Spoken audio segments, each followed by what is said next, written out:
Don't you hate it when you see painters masking handles up ready for paint? So in this video, I'm going to prove that I can remove this one faster than Damo can take the other one out, and then we'll explain the reasons why it's better to remove it. Obviously, just so you know I'm not cheating, it's all bolted up. So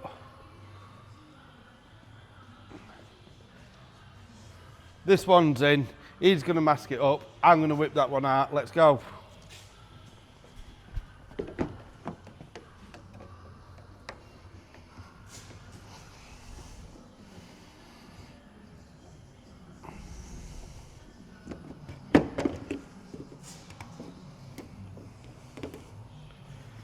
That's me done. Well, so that just shows you, doesn't it? He's hardly done any of it, but you imagine trying to paint behind this.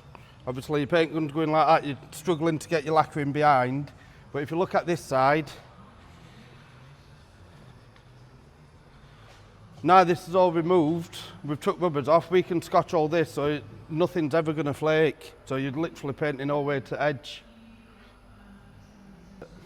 So just to summarise, not only did I remove this faster, now we're painting it properly, job's done correct, and then yeah, I've got this to put back in, but he's still got that to demask, so it's definitely 100% better to always remove the handles.